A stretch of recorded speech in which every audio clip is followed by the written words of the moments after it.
Hello, hello, my darlings. Thank you for joining me on A Slice of Life, A Slice of Life. Today is January the 2nd, the second day of the year, the second day of 2025. When you got up today, what did you just say to yourself? What did you say to yourself? Did you say this is a new day? This is another day for me to get going with the rest of my life? I hope you did. And how many of you have seen Wicked? My daughter took me today to see Wicked. Baby, please, they don't need me to advertise for them, but go and see Wicked. I hope they make $20 billion. That's why I please go and see Wicked. And why am I talking about this? Because we're super aging. We're getting older without getting old, and there's so many symbolism in there that I got to see it again. But what I do have for you today, I have the last song sung called "Defying Gravity." If anybody can talk about defying gravity, it's somebody 82, 80. I say 82 because I was about to say 83. But who can talk about defying gravity? I can talk about defying gravity because I'm 82 and a 3 times cancer survivor. And the last song is called Defying Gravity. The power that's associated with the lyrics. Let me tell you something. These people, IDINA MENZEL, and KRISTIN Chenoweth, baby, y'all wrote some lyrics here. You wrote these lyrics for my show and for little girls and boys and black kids everywhere. I know it may not be black and white, but or no, it's not black. It's not just black and white. It's for I took it black because I'm a black woman, and that's a black woman to me in Wicked. You see this that all this going on with her. This reminds me of being a black woman in America. But by the same token, it's a foundation. The lyrics is something that you can think about. Defying gravity. That's what, let me tell you something. This is what we've done already. If you 65, you baby. If you 55, you pass your 40s. You come on now. We super age and getting old. I get you defying gravity. I know I am. This could be. Listen, I'm complaining about this. I'm not gonna complain about any of this anymore because it could be hanging. It could be hanging down here. It could be hanging up here. It could be hanging all kind of ways. But let me just give you some of the lyrics. Just to go see the movie. Go and see the movie. When she says, "I hope you're happy," so let's look. It's 3 or 4 parts. This whole A Slice of Life are going the lyrics of defying gravity. Because that's what I felt like I've done. God has blessed me with defying gravity. So the first part of the movie, I'm not going to tell you who says what. You have to go see. Okay, I hope you're happy. I hope you're happy now. I hope you're happy how you've hurt your cause forever. I hope you think you're clever. I hope you're happy. I hope you're happy too. I hope you're proud how you would grovel in submission to feel your own ambition. So, though I can't imagine how, I hope you're happy right now. Now, let me just say about that. Just that part alone. That's just 2 of 6 or 7 paragraphs. Just, I hope you're happy. I hope you're happy now. I hope you're happy how you hurt your cause forever. I hope you think you're clever. See, this is a conversation with somebody. Have you had a conversation with somebody and you trying to explain to them that you're gonna do something different? You're on something different right now, and they try to tell you no, you don't need to be doing that. And so we got it made over here. And I remember my late ex-husband. It was before Dr. King had his birthday, and I told this story before in my other shows. And so Alvin was one of 3 black people who worked in some classified place up in D.C. somewhere. And so he said, "I'm not going to work on Dr. King's birthday." And so the other 2 said, he said, let's not go to work. We could just get our check, but let's not go to work. And so he stayed home that day. He said, "Well, I'm going to go and get my money." Because back then, you get your money in a check. This is in the 60s. And so he went over there to get his money. And guess who was sitting up in there? the other two people, they were afraid to do it. They didn't want to be looked upon, well, we got, well, we like Dr. King, but we need to be at work. Because they couldn't stick, they didn't have the guts to stand up. And so this is what this person is saying, but then she retorts back. My wicked person, the star, my star, says, and she's not wicked. That's what they call her, but she's not. And then she says, I hope you're happy. I hope you're happy too. I hope you're proud how you would grovel in submission. What is what those other two men did? They grovel in submission to feel your own ambition because they were afraid to stand up and be men and say, I'm not going to work on Dr. King's birthday. We're working on having a birthday, an official day, so I'm not going. I'm not going to do it. And it says, so though I can't imagine how I hope you're happy right now. Then and then so then the person retorts, Elfie, listen to me. Just say you're sorry. You can still be with the wizard. So, just give in. Don't like when I worked at Delta Airlines, there were times people said, Georgianne, just quiet down, Georgianne. Just quiet down. Don't say anything. Don't. I'm a black woman, a black educated woman that you have reduced to a clerk. I had clerk jobs. I had clerk jobs with a master's degree. I remember sitting in a room with two women who barely finished high school, and we had the same freaking job. Yes, I could tell you some stories about. Oh, I could tell you some stories. I can tell you some stories, I'm like, no, this isn't right. You have to be able to stand up for yourself, and I know. I know you, now they got us where we might get shot, or you might lose your lights and your gas, and you might go into your bank account. So it's treacherous now.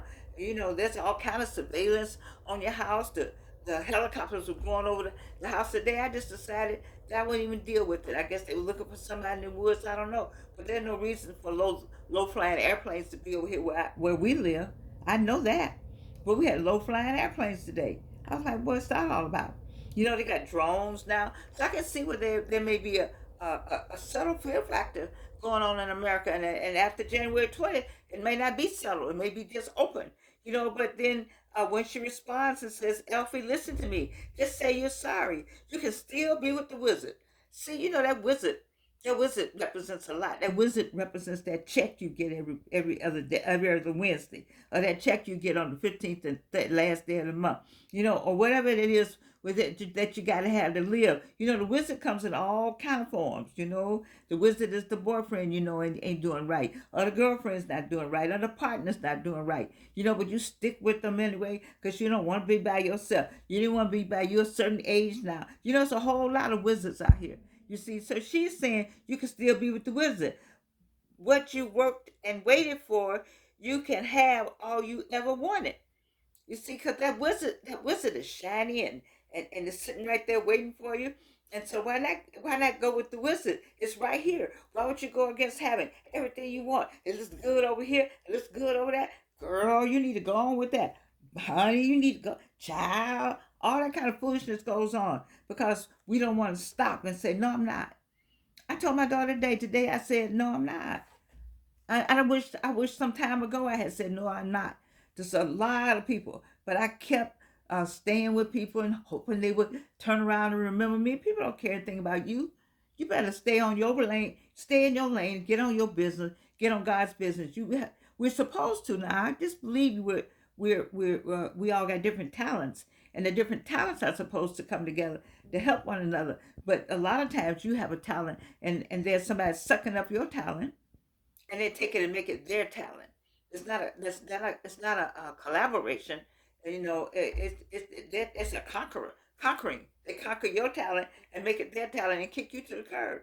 So she's saying, what you worked and waited for, you can have all that. You trying to do something different out here. But then the star of the show, one of the stars said, but I don't want it. No, I can't want it anymore. Man, that's when you grown. There's some grown folk on TikTok. There's some grown folk on YouTube. But there's some real grown people on TikTok. But I've heard some of you say, I'm not going back to that job anymore. I'm not doing that anymore. You know, when you get 50, when I turned 50, something happened. My DNA changed. So I don't know what happened, but some kind of chemical went off in my head. And I got to be like, oh, hell no. I'm not,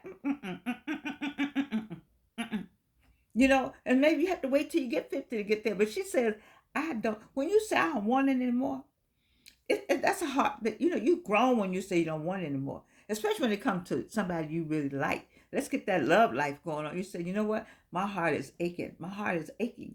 My heart is aching. I'm not doing that. I'm not doing that. And it's nothing like time. Nothing like time. Because time will take care of all of it. You see? So then the next thing, it was so much for me to read here.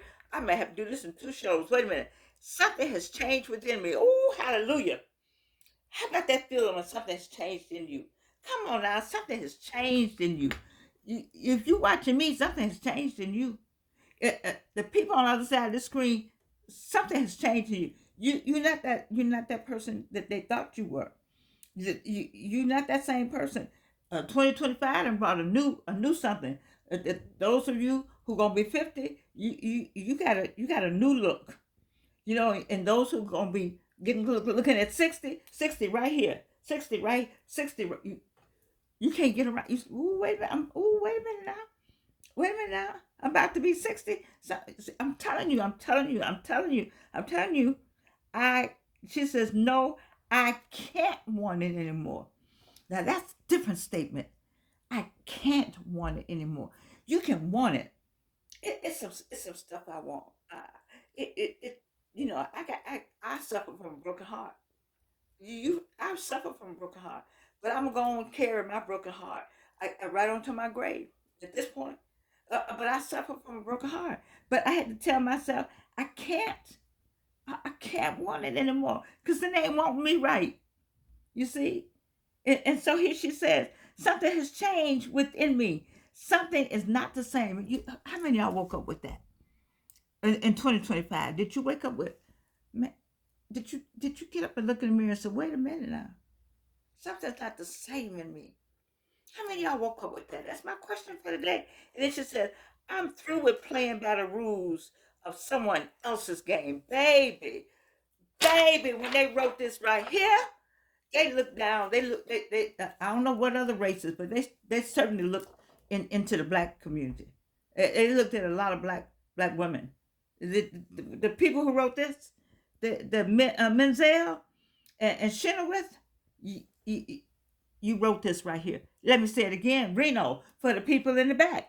I'm through with playing by the rules of somebody else's game. See, January 20th, they think this going on, but this is what's going on with the African American community. I know that already. Somebody need to call them up and give them a warning, because you think A going on, but baby, the wicked. I don't like the title, but I'm with it. Okay, I'm not with the wicked part, but I'm with these lyrics right here. I'm through with playing the rules by someone else's game. Too late for second guessing. Too late to go back to sleep. Woo! Lord have mercy. Oh my God. Too late to go back to sleep. We ain't going back. We ain't going back. We we slept. We've been asleep. Some slept. My age group, we were just so happy after we worked hard. I got the burn on my arm. I marched and all of us got out here. We were just so happy. We integrated. Then we went on to sleep, and we missed the rest. We missed the whole. And we did. Oh baby. It said it's time to trust my instincts. Close my eyes and leap. You heard Steve Harvey talk about jump. You heard different motivational speakers talk about jump. Then Mr. Brown man, the Brown man talks about jump.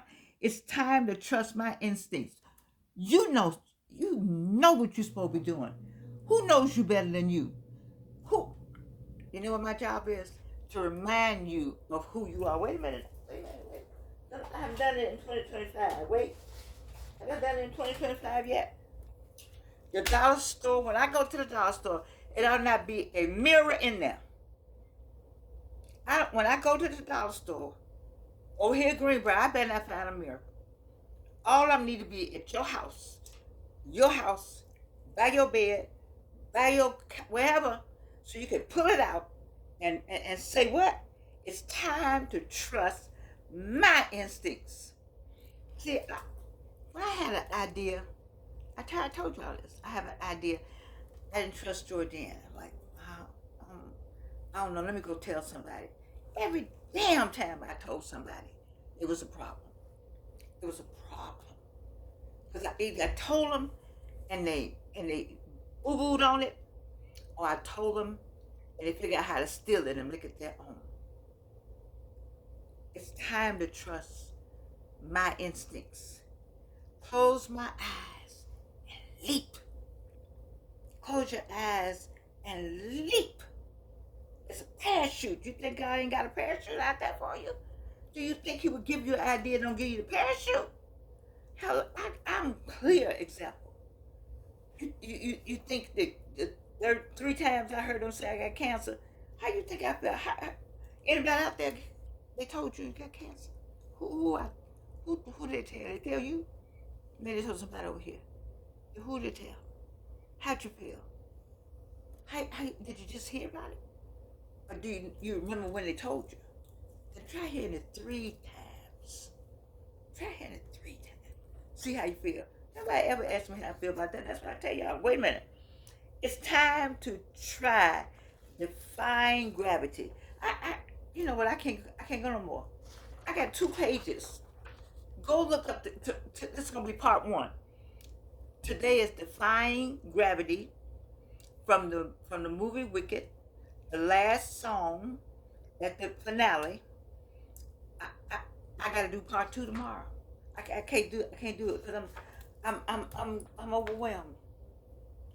The lyrics are so powerful. I want to come through the screen and read these lyrics to each one of you and make sure you're hearing, because there's so much talent on the other side of the screen. And you just it's time to try defying gravity. I'll try defying gravity. And you can't pull me down. Oh, suck it now. You can't pull me down. Now, you know, baby, when you get to this point in your life, this is where I am with a slice of life. I don't have no 1,000. No, I have no 1,000. I don't have no hundreds of people watching me, no. I did have 7 top videos. I'm glad. Do you know how glad? You can't pull me down. You have worked in tandem with other people, but you cannot pull me down. I defy gravity because my God told me how to do it, told me what to do. I had a young lady, Dr. Monique Earl Lewis. I work with her in Morehouse. She said, we're going to see Wicked. We've been trying to see it. And my daughter said yesterday, we're going to see Wicked. And so it's a lot going on. We have a lot going on. We're busy women, you know, but we got a little Gigi, put her in the car. Baby, it was the best chess move we have made in a long time. I'm going to stop at, you can't pull me down. Woo! Can somebody type that in the comments? Type that in the comments. You can't pull me down. Put that in the comments. Put that in. Say that to yourself. You got to go back. Some of you are off on holiday. You got to go back to a job. You've been off on holiday thinking about all the things you want to do with your life. And things are not going the way you want them to go. And you got to go back. But I need you to go back with this song. Just put it on your phone. Put it on your home page. You know, get you a Bible verse with it. Make sure you're in somebody's church. You ain't got to worry about going to church. You don't have to worry about that. Let me tell you what's going to happen. After January 20th, you're going to be trying to call me up, find out what church you can run to. Trust me. Keep on. But you know, sometimes you don't have to go. You have to go all the time. Like I feel like we all the time, all the time. I don't know about all that. But, you gotta have church with you though, and I do like church services. I think I do like um, meeting other people and seeing other people and sharing your experiences. I like the shared experiences associated with a church service. You know, because I think it when you bounce off of one another, and you pray for one another, and you sing with one another, and you give God the praise together. I think there's something good about that. You know, and so I do support going somewhere sometimes. But this right here, I'm having church right here. Defying gravity. It's time to try defying gravity. I think I'll try defying gravity. The main thing, baby, I think you ought to try defying gravity because they cannot take my word for it. They cannot. God is my witness. They cannot. Jesus is on the throne. Pull you or me down. I don't care how they try. They can try every day. They can beat us up every day. It doesn't matter because we what? We defy gravity. Go see Wicked. I love you. Part 2 tomorrow. And you can't do anything about it.